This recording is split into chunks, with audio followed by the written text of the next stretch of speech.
Сәлеметсіздер ме, білім алушылар? Мен Еркебаев Олжас, номер 5-ші Ақарал жалпы білім беретін мектеп гимназиясының информатика пән мұғалімі. Бүгінгі сабағымыздың тақырыбы сілтемелер. 27-ші параграф. Бүгінгі сабақта біз сілтемелерді ұйымдастыруды, мазмұн қоюды, мәтінге байланысты сілтемелер қойған немесе мәтіндегі кейбір сөздерге мәтін бөлігіне қатысты түсіндірмелер қоюға үйренетін боламыз. Баспа өнімдерін атап айтқанда осы оқулықтардың журналдар болсын, өздеріңіз көріп отырғандай немесе көркем әдебиеттерді безендірудің түрлі әдістері бар екені бізге мәлім. Біз тек қана оны пішіндеумен ғана шектелеміз. Осы кезеңде біз сілтемелерді қойып үйренуіміз керек болады. Өздеріңізге белгілі информатика оқулығын алсақ, 172-ші беттегі мазмұны бар. Сол мазмұны қарап, қай бетте тақырып көруге болады. Сілтемелер бөлімін қарастырайық. Бұл жерде сілтемелер бөліміндегі сілтемелердің түрі 6 элементтен тұрады. Бұлар біріншісі қазақшасы мазмұн тобының элементтері, келесі түсіндірмелер тобының элементтері, келесі үшінші сілтемелер және әдебиеттер тізімінің тобы, келесі төртінші атаулар, бұл бізде төртінші тізмелер тобы, келесі бесінші нысандық көрсеткіш тобының элементтері және соңғысы сілтемелер кестесінің элементтер тобы. Енді біз бұл дәлірек үлкейтіп қарайтын болсақ, жақындатып көрсек, мазмұн тобы, түсіндірмелер, сілтемелер және әдебиеттер тізімі, атаулар, пәндік көрсеткіш немесе нысандық көрсеткіш және де сілтемелер кестесі. Біз қазір мысалымызға мазмұн тобының элементтерін қолданып көрейік.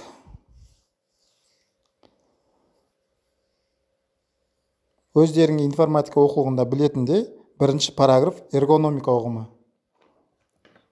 Екінші параграф есептеуіш техникасының даму тарихы. Үшінші параграф компьютердің қызметі деген тақырыптар басталады.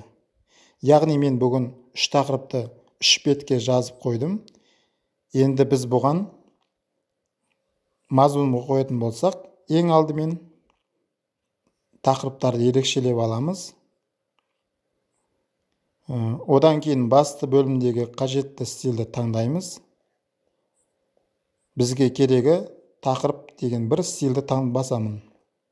Өздеріңіз байқап отырғандай, стиль, яғни пішім өзгерді. Тура осы әрекетті мен екінші тақырыбымда да жүргіземін, және де үшінші параграфтың тақырыбында да жүргіземін. Тақырыптар өзгерді, яғни ауысты, пішімдер ауысты жатыр.